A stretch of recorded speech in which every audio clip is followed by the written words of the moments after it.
You'd have to be crazy not to take me back. Guys, do you remember that video? I remember that video. Ryan seems to think that Gypsy is sending him these coded messages, when Gypsy is not. She's just playing those mind games forever. And Ryan is just sitting here waiting, just waiting and waiting and biding his time for Gypsy to come and take him back, where Gypsy is not taking him back. She's just playing. This is a sport of hers. I hate to say it, Ryan. I hate to say it, but that's your girl. Damn it, Ryan. Can't you move on? I know that you loved me. I know that I used you for about 4 years and we were married for about 2. But just move on. I don't care. That's what Gypsy Ahoy says, people. Guys, this is Issues with Daddy One Skip. You don't think I'm Gypsy Ahoy. You don't think I'd behave like that. Just tell somebody, F off, man. Thanks for helping me get out of prison. Thanks for letting me use you as an address. Thanks for letting me use you to maybe make Ken jealous. Or was Ken in on it? What the is going on? Guys, in the final installment that I'm putting up of episode 4, season 2 of Gypsy Ahoy Life After Lockup, we come face to face with the monster. That would be Ken and Gypsy Ahoy, where they are talking about getting the DNA test because, you know, they want to keep everybody stum about everything. And Gypsy somehow thinks it's a brilliant idea to go live and show everybody that she was in fact right, that the person she cheated on with her husband, that would be Ken, is the baby daddy. And in the meantime, nobody believes you anyway. We're not too sure that you have a baby. Are you kidding me? And we still think it's Ryan's. If you have a baby, we still think it's Ryan's. So what did you do? You did nothing. You did nothing but get a DNA test to act like you know who the baby's daddy is. You think that it is such a big deal for you, Gypsy Ahoy, to know who the baby's daddy is when you were messing around with 2 men, definitely cheating on your husband, and yet you find pride in that, and you say, Ryan, get over it. Ryan, get over it. When I tell you to get over it, Ryan, not when you want to, but when I tell you to, Ryan. Gypsy makes a point of saying Ryan's not going to say anything about the DNA test because, see, Ryan's a classy guy, I guess. So because she said she wants to go live because even when she tells Ryan, he's not going to say anything. Isn't that something? And then, you know what's funny? Ken calls Ryan petty. I can't believe it. The 38-year-old man will act like that. You mean the man that stood by her when she got out of jail? The guy who was willing to risk everything when she got out of jail? The guy who moved, made a life for her, made time for her, gave her time and energy and everything when you walked away and were screwing somebody else, Ken? That guy? The guy that treated the woman that you supposedly love well? I mean, he treated her well. She used him, and you're pissed at him? You think he's being petty? You've never seen a 38-year-old man act like that? Well, when you get to be about 38 years old and somebody fucks you over as much as she fucked him over, we'll see how you feel about that situation, huh, Ken? How's that, Ken?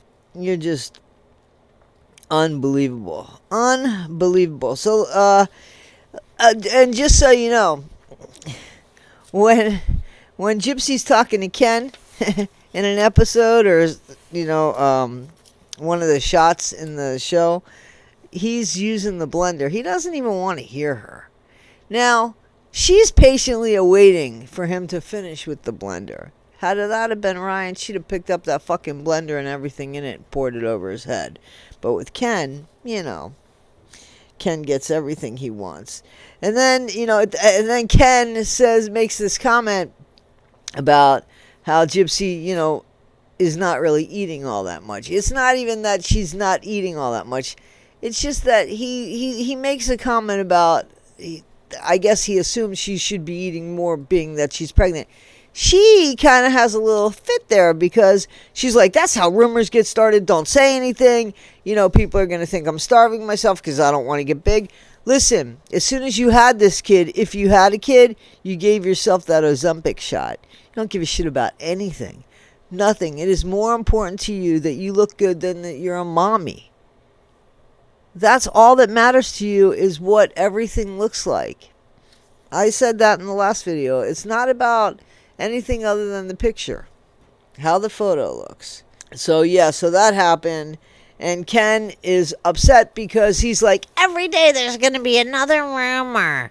Every day there's going to be another speculation.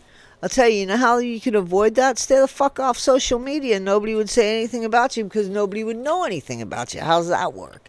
And then there's a bunch of BS again about Ivory Rose Grows Wild and how Christy said, if I was there, but she wasn't there, and I'm packing. But Gypsy can't pack anything, not even her lunch. But seriously, she can't have a GUN because she's on parole. I heard she knows how to use a knife, so no worries about that. And again, Ivory Rose Grows Wild only went to show that she lived 15 minutes away because Christy Blanchard called her a liar and then set her up. Christy Blanchard, we know what you did. You didn't have to do this to make the show more interesting. You needed to use Ivory Rose Grows Wild. She should get paid for it. Ivory, you should get paid for it. And the cops came, and Gypsy's like, I'm Gypsy. Like, that's celebrity bullshit. And the cops acted like they cared and that they knew who Rod was. Because she was like, Rod's not home. Usually it'd be like, my husband's not home. And we were, but they must know.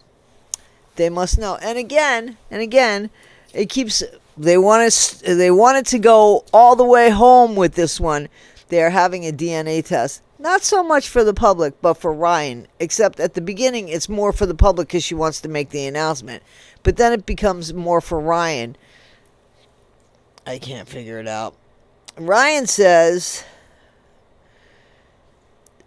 who's the daddy? Let's take a poll. Who's the daddy? If I'm the daddy, red for Ryan and blue for Ken. And Ken makes a comment that Ryan is hanging on for dear hope on the off chance that the baby might be his. Do you know how stupid you sound, Ken? What man would even want that sentence anywhere around them when they get involved with somebody? Well, the baby, if there's a 1% chance, you don't want that. Because you know what it says? That the person you're with is promiscuous. You must like the kink, my boy. You must like the kink because this girl's got kink all over her.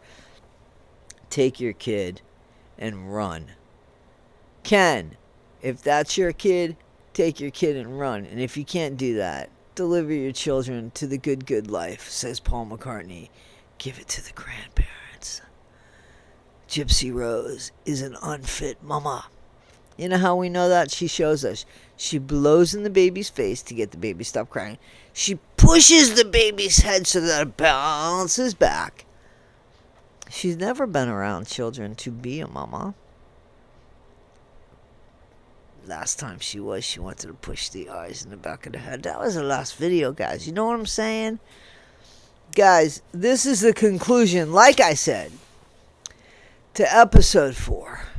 Season 2, Life After Lockup. And don't forget, Night Convos, KNIGHT, CONVOS is letting us watch it for free over there on Rumble. If you follow them on Rumble, it doesn't cost anything. And then come on over here and hit them up over on YouTube. Subscribe to their channel at the very, very least. Maybe buy them a cup of coffee.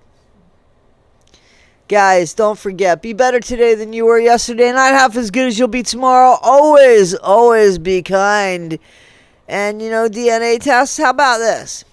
How about everybody's monogamous until they're not, and then they tell everybody instead of screwing around with everybody? How's that? Instead of just being promiscuous with everybody, how about just do what you're supposed to do in life? Keep your commitments to what they're supposed to be, and keep your legs closed. I said it. All right, guys. Thank you.